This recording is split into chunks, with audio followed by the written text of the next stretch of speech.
Buenas Ya. noches, ministro. Muchísimas gracias por estar en Epicentro. Gracias. Buenas noches, don René. A usted el agradecimiento por la invitación. Gracias. ¿Qué expectativas tiene? Bueno, primero sus impresiones del día de hoy.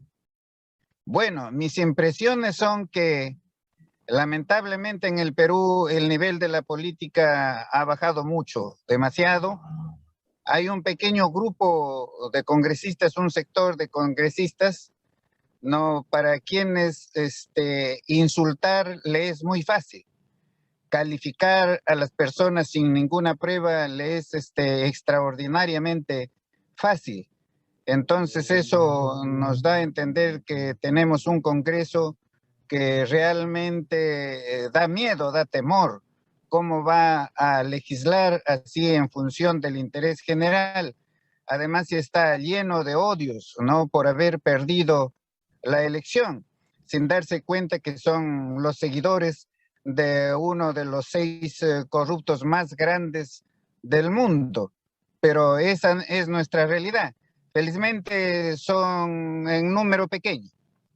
Pero también hay muchos ciudadanos que le tienen miedo a ustedes. Bueno, sí, efectivamente por el trabajo que hace precisamente ese sector de políticos calificándonos de marxistas, leninistas, comunistas, terroristas, ¿no?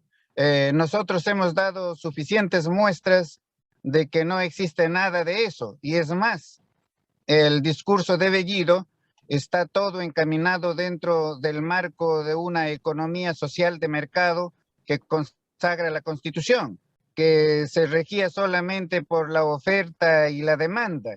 Ese ultraliberalismo del siglo XVI que ya está superado ampliamente, ¿no? Y que ha causado muchas crisis en el mundo. Ese es el extremo, uno de los extremos de la economía. Otro de los extremos es la ultraizquierda, o sea, la economía planificada desde el Estado, que nosotros sabemos que si bien es cierto, triunfó en 1917 con Lenin, pero cuando cayó el muro de Berlín, descubrimos que fue un tremendo fracaso, de manera Por que eso supuesto. ahora resulta trasnochado. No podemos seguir ese tipo de economía, sino tenemos que seguir lo que se llama la economía popular o economía social de mercado que rige en la mayoría de países europeos. Y en ese sentido, Cerrón puso marxismo, leninismo, mariateísmo en su plan de gobierno. Y no puedo dejar de preguntarle si es verdad que usted en su domicilio, en San Isidro, tuvo un pequeño intercambio fuerte de palabras con el presidente del partido, Vladimir Cerrón. Sí, es verdad. Es la primera vez en que he hablado frente a frente y le he dado la mano a él. Por supuesto, yo he manifestado eso, pero que aquí, esa política no es posible, esa política de su ideario. Sin embargo, él no ha insistido en eso ni contestó mayormente sobre ello. Fue una conversación tensa, sí es verdad, pero allí terminó eso. Pero usted le propuso cambiar algunas personas del gabinete. Mire, no podría, no estoy autorizado para hablar de eso, pero sin embargo sí se habló al respecto. Hay diálogo interno y usted representa una postura que puede dialogar en la interna del Ejecutivo. No es un bloque totalitario. Yo no soy intransigente, yo puedo dialogar, ¿no?, con cualquier persona y así sea de cualquier ideología política. Somos seres humanos, tenemos distintos ideales, ¿no? Yo, por supuesto, soy clarísimo en no participar de los extremos, ni de la ultraderecha ni de la ultraizquierda. Esa es mi posición desde la universidad. No, ambos extremos son negativos, ya sea por excesos o ya sea por deficiencias. Por eso es que el término medio entre esos dos extremos es la economía social de mercado, que fue creada por el canciller alemán Konrad Adenauer y que es, como repito, la que rige en todos los países europeos y los ha conducido incluso a ser potencias económicas. Claro, usted, digamos, simpatiza con Mujica, por decirle un nombre. Bueno, Mujica fue un presidente extraordinario, reconocido no solamente en su país, sino reconocido mundialmente. Fue un gobernante no que gobernó, ejerció el poder en función del interés común, del interés general, y no en función de sus intereses particulares. Por eso es que él no se enriqueció. Ningún presidente se puede enriquecer como lo hacen nuestros presidentes latinoamericanos en solo 5 años de gobierno. Yo no me imagino cómo es que salen siendo nuevos millonarios, Sí, precisamente porque son gobiernos corruptos. de acuerdo, y también los vemos en la izquierda extrema, ¿no? O sea, para Así afinar es. esta pregunta, usted, digamos, admira a Mujica, pero nada que ver con Maduro, con En lo, en lo esos absoluto. dictadores. No, en lo absoluto, porque allí realmente la libertad de expresión no es plena, ¿no? En realidad es un tanto cuestionable que sea un país democrático, pero no tenemos que interferir, ¿no? En otros países para que esos otros tampoco intervengan en el nuestro. Doctor, entonces usted es una voz dialogante dentro de Perú Libre. Usted, digamos, se planta frente al sector más duro de Perú Libre y propicia el diálogo y el entendimiento con las fuerzas políticas, que es lo que la población quiere. Bueno, pero esa es mi posición. Siempre fue esa mi posición, que mediante el diálogo se resuelve estos asuntos. Por eso es que hubo esa reunión que usted menciona. Lamentablemente no he visto que no es posible. No, allí la solución sería o bien se separan definitivamente o bien dialogan, pero eso sí, dividiendo competencias, porque el señor Cerrón no ha ganado las elecciones, él será secretario general de su partido, ese debe ser el ámbito en el cual se desenvuelve, el que ha ganado las elecciones es Pedro Castillo y él tiene que tomar, ¿no?, las decisiones. Y yo he visto de esa reunión, ¿no?, que Pedro Castillo tiene, ¿no?, carácter para poder también mantener, ¿no?, sus ideales, que no son extremistas para nada. Y usted lo respalda, usted lo apoya en ese debate interno. Plenamente, no, yo apoyo a Pedro Castillo por esa posición que es una posición de izquierda, pero con orientación al centro. Esa es mi posición, porque se debe gobernar en el Perú en función de los intereses de todos los peruanos, pues en 200 años de vida republicana se ha gobernado solamente en función de ciertos intereses de un pequeñísimo grupo de personas con poder económico, que son los que realizan el trabajo a través de la prensa, imputando a Castillo que es marxista, leninista, comunista. Y de eso no Claro. hay absolutamente nada. Claro, Ustedes pueden escuchar. lo que pasa es que con Cerrón al lado preocupa, pues usted mismo se da cuenta, usted es una persona democrática, dialogante, pero en todo caso, ¿por qué decidió permanecer en el gabinete a pesar de ese intercambio fuerte con Cerrón y, de acuerdo a lo que usted nos dice, respaldando al presidente Castillo en una postura dialogante, más centrista? Claro, ¿por qué? Porque Pedro Castillo no es partidario de esa posición extrema. Él cayó allí, lo invitaron allí a ese partido y ganó la presidencia. Pero yo tengo una percepción muy distinta. Si Pedro Castillo era invitado por otro partido político, también ganaba la presidencia, porque en la votación, especialmente en el sur, y en el centro del Perú y en algunos departamentos del norte, la gente al votar no pensó en Cerrón. Perú Libre, sino pensó en el campesino, en el profesor de escuela rural. Así la gente se identificó con Pedro y votó, y así es como ganó las elecciones. ¿Usted nos garantiza entonces que va a vigilar esa postura de Pedro Castillo frente a los eventuales embates en la interna de Vladimir Cerrón? En eso lo acompaño yo plenamente a él, él está muy no de acuerdo con lo que yo estoy manifestando en materia económica. De acuerdo. Ahora bien, ¿qué le pareció el mensaje en quechua el día de hoy? Eso ha removido muchas teclas de la sociedad, ¿no? Ha visto cómo reaccionó la bancada Renovación Popular diciendo que el castellano es el idioma oficial del Perú. ¿Qué le parecen esas teclas que se están moviendo en nuestra sociedad? Bueno, el quechua, así como el castellano, son idiomas oficiales del país, están reconocidos en la Constitución, ¿no? El premier iba a hablar en quechua solamente para saludar y al final al despedirse. Pero hubo esa reacción por un sector de la población, y yo no entiendo, es una reacción absolutamente negativa, porque eso quiere decir que ellos consideran que ellos son los únicos peruanos, que ellos son los únicos que tienen derechos fundamentales, que los otros, los que hablan quechua y eso, sigue el desprecio a ese sector de la población y eso no es bueno. Ellos incluso se consideran superiores a ese sector de la población y así fue durante las elecciones.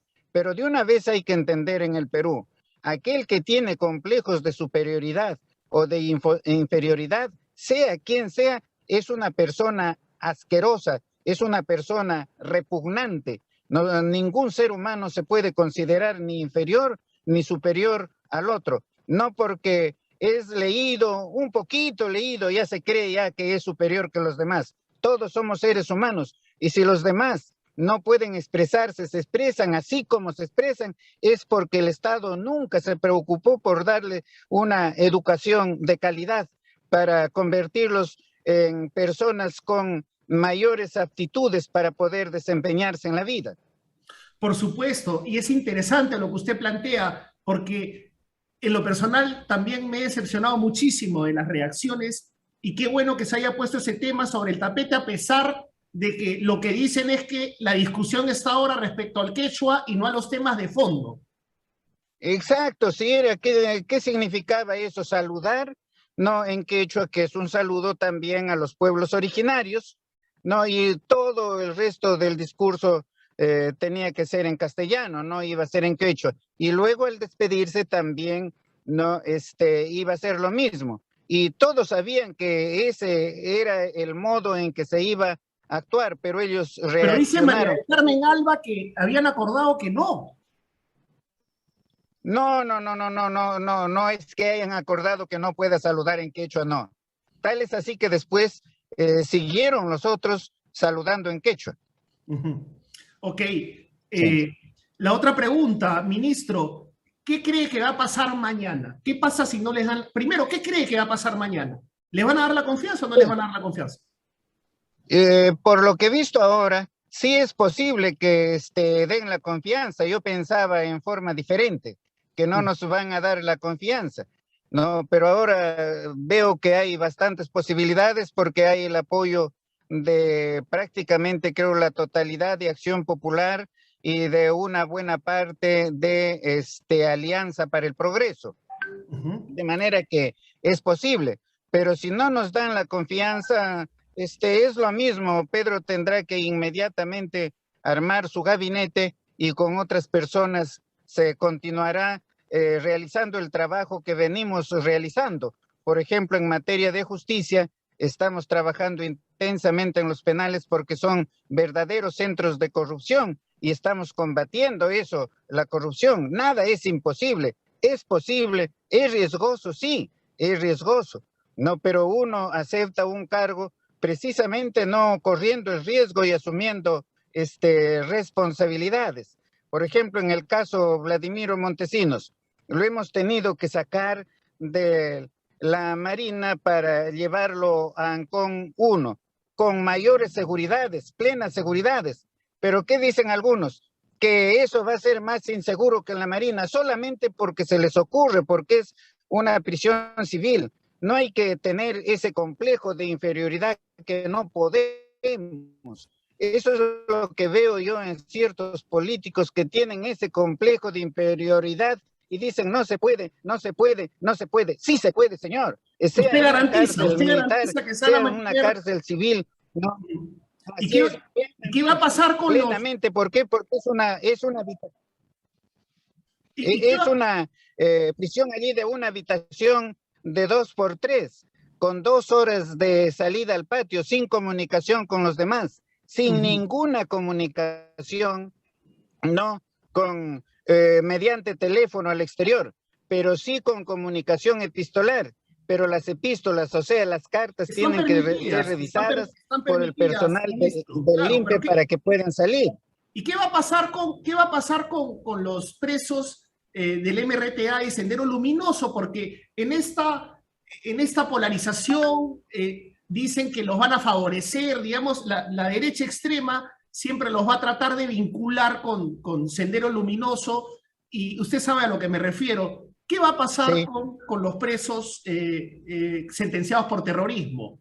También se tiene que evaluar su traslado, pero con todas las seguridades del caso, y eso no va a poder ser rápidamente, porque hay un convenio con la Marina que vence en el mes de enero, y ese convenio inicialmente fue renovado, pero en la renovación se puso que ya no se podrá renovar otra vez, ¿no? Además, todo preso en el Perú tiene que estar bajo la dirección del INPE y de ninguna otra entidad. ¿Y Absolutamente todo. cómo van a preparar el ambiente? Sí, ¿Hay presupuesto? estamos preparando habitaciones tan igual como la de Montesinos, con todas las seguridades, pero también estamos para construir allí, ¿no?, un nuevo penal de altísima seguridad. A Montesinos no lo hemos podido llevar a Chayapalca. ¿Por qué? Porque la enfermedad que tiene no lo permite, y además no, la edad no lo permite, tiene 76 años. A Chayapalca solamente pueden ir las personas que no sean mayores de 65 Mayores de años. Si 65 no, años. sí, así es, si no, se tenía que ir a Chayapalca. Incluso hemos ido a estudiar el penal con esa finalidad, pero Claro. no es posible, la ley no nos permite. Antes de pasar a las últimas dos preguntas, ministro, lo que critican es la oportunidad, porque este movimiento penitenciario se dio justo un día antes de la presentación del gabinete. Entonces, se podría interpretar suspicazmente que es una manera de extorsionar políticamente al No, sector fujimorista. yo he llegado allí como ministro de Justicia, y había ese caso de que este señor se comunicaba para afuera, que incluso que dirigió la campaña electoral, no, a favor de la señora Keiko desde dentro, porque no es cierto que se haya comunicado 1 o 2 veces, se comunicó varias veces, y él es el que dispuso que los abogados de la señora Keiko apelen de todas las resoluciones del jurado provincial electoral, O sea, se la ¿no?, que ganó, apelen. se la ganó. ¿Y qué va a pasar con Alberto Fujimori? Bueno, también se tiene que estudiar el caso, pero hay que tener en cuenta que Alberto Fujimori está en una prisión que depende del INPE, no depende de una institución extraña. Exacto. Y es Pero se tiene, exdignatario, es claro, exdignatario. así es, se tiene que estudiar también el caso, porque en el Perú todos somos iguales frente a la ley. Yo no soporto, no, amenazas de parte de los abogados, no. Yo actúo de acuerdo a ley, con todas las de la ley. Si se le traslada de ese lugar, será a otro lugar, no, menos costoso para el Estado, pero con iguales seguridades en materia de salud, Y con para sustento conservar su jurídico, salud. con sustento ¿No? jurídico. Y además, fíjese usted, ¿no? Este señor, ¿cuánto nos cuesta allí al Estado peruano? Nosotros no tenemos mucho dinero. Nosotros tenemos que hacer ahorros por todos los lados para poder dedicar ese dinero a otros intereses, a satisfacer otras necesidades, ¿no? De manera que ese caso se está evaluando. Se está evaluando. Ahora, ¿usted aceptaría ser primer ministro? Si se vienen cambios después o no? No, fíjese usted, no, a mí no me conviene ser primer ministro ni participar, no, en otro ministerio, porque aquí yo estoy en un lugar donde yo conozco y conozco a profundidad, conozco de la corrupción que existe en el Poder Judicial, en el Ministerio Público, en el Tribunal Constitucional, en la Academia de la Magistratura, ¿no? En la Junta Nacional de Justicia. Yo esas instituciones las conozco muy de cerca y por lo tanto tengo que luchar para combatir la corrupción en estas instituciones. Claro que la forma más efectiva de combatir la corrupción en estas instituciones es no con una nueva constitución o modificando la constitución en esos extremos, lo cual parece que no es posible, pero buscaremos otros caminos. Buscaremos no hacerlo mediante el diálogo, hacerlo mediante leyes aisladas. Ahora, por ejemplo, estoy trabajando en un proyecto para que en los delitos de flagrancia no se investigue y se sentencie en menos de 24 horas. Pero eso es un trabajo intenso que tengo que hacer con el Ministerio Público. Podríamos hacer un reportaje al respecto, ministro, claro, pero usted no Sí. pierde la cabeza, o sea, quiero decir, usted no pierde la cabeza por la reforma constitucional, usted aboga porque sea dentro del 206. Así es, efectivamente, el Congreso lo puede hacer. Lo que pasa es que ahora he visto, no, ahí de cerca, que nuestro Congreso no tendría la capacidad para hacer nada bueno en materia de reforma constitucional. O sea, y esto da pie a que hay un referéndum, legalmente no se puede. No, hay dos mecanismos para llegar a una asamblea constituyente. Una presentando un proyecto de ley de reforma constitucional que se presenta al Congreso y el Congreso debate y decide si hay o no hay asamblea. Eso es así, ese es un camino. El otro camino es que cualquier ciudadano, ya sea una persona natural o una persona jurídica, recaba 2.500.000 firmas, ¿no? Tiene que ser un poco más, siquiera unos 3 millones para la depuración, y con eso no se va a convocar una asamblea constituyente sin la intervención del Congreso. Lo que están diciendo algunos juristas es que de todas maneras tendría que pasar por el Congreso. No, eso es absolutamente falso. El Congreso es un órgano constituido. El Congreso... Hay un debate jurídico, ministro, usted lo sabe, porque uno escucha expertos como usted en un sentido sí, y expertos colegas suyos que enseñan con usted, son catedráticos como usted y opinan en otro así es, sentido. ¿Quién va a dirimir así es. eso? Bueno, lo que dirime eso es la población, el poder soberano, el poder de poderes, el poder supremo, el poder originario, que radica en los ciudadanos que imprimen su firma allí en la cantidad suficiente para que se convoque a la Asamblea Constituyente. Le Pero pongo como ejemplo... usted le va a dar pie al Congreso, o sea, digamos, su postura frente a eso es... no, sí, por supuesto, yo como ministro o el presidente Pedro Castillo como presidente, no podemos entrar en eso del recojo de firmas. De acuerdo. La última pregunta, ministro. ¿Podrían venirse algunos cambios ministeriales después de conseguir la confianza, si es que la obtienen o no? Bueno, es probable, pero eso lo decide, ¿no?, el presidente de la República. Pero usted se queda, de todas maneras. No, Pase lo que pase. Nadie sabe eso, ¿no? Nadie sabe eso, yo no sé qué pasará allí, ¿no? Eso lo decide el presidente, ¿no? Él elegirá a las personas que pueden conformar el nuevo gabinete y que hay muchísimas personas que quieren trabajar, ¿no?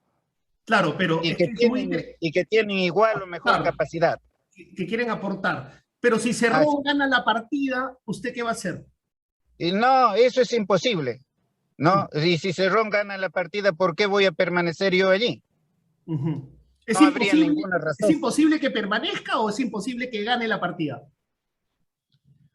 Es imposible que gane la partida porque por lo que he visto yo al menos al final es totalmente imposible. Ok, me quedo con eso y no le puedo dejar de pedir un mensaje a la población. Hemos visto cómo se están a punto de pelear en las afueras del Congreso los dos extremos, la extrema izquierda y la extrema derecha representada en el pueblo.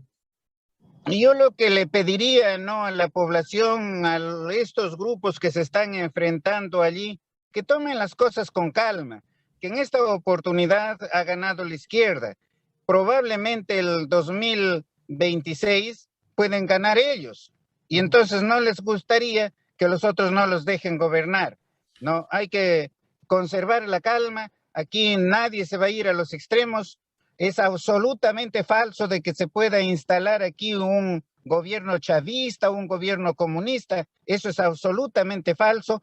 Es un gobierno de izquierda, es verdad, somos de izquierda, pero está participando la derecha, ¿no? Claro, pero es que adolece falta de preparación, ¿no? Falta de preparación de los cuadros. Digamos, usted es un magnífico representante de la academia del derecho, pero no podemos decir lo mismo de la mayoría de ministros, señor ministro. Bueno, ellos van a ser evaluados y el presidente tomará la decisión, pero no es verdad tampoco que no sean preparados, ¿no? Eso no es cierto. Lo que no son preparados es en el robo, en la coima. En eso no. En eso sí nosotros es imposible que podamos entrar. Los gobernantes anteriores, los que siempre han estado allí en el gobierno, lo primero que han aprendido es eso, ¿no?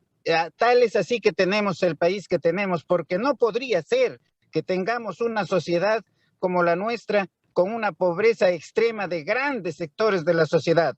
Pobreza hay en todo el mundo, pobreza hay en Alemania, hay en Francia, hay en Italia, ¿no? Hay en Austria, hay pobreza, pero jamás va a ver usted la pobreza que tenemos aquí. Eso es inhumano, eso es salvaje, eso se ha debido superar es hace tiempo. un problema latinoamericano y me quedo con su mensaje final a la población y con la garantía de que Cerrón no va a ganar la partida y que no van a haber funcionarios corruptos. Ministro. Que hay que vivir en paz, que hay que vivir en paz y que por delante de nuestros intereses personales o de grupo hay que ponerle al Perú, porque eso nos va a beneficiar a todos, a la derecha, al centro y a la izquierda. El bien común por delante. Ministro. Así es. Muchísimas gracias. Muchísimas gracias por la entrevista. Gracias por ayudar al Centro TV. Gracias. Muchas gracias, señor René. Gracias. Hasta pronto y suerte en todo. Suerte en todo. Gracias. Hasta luego. Gracias.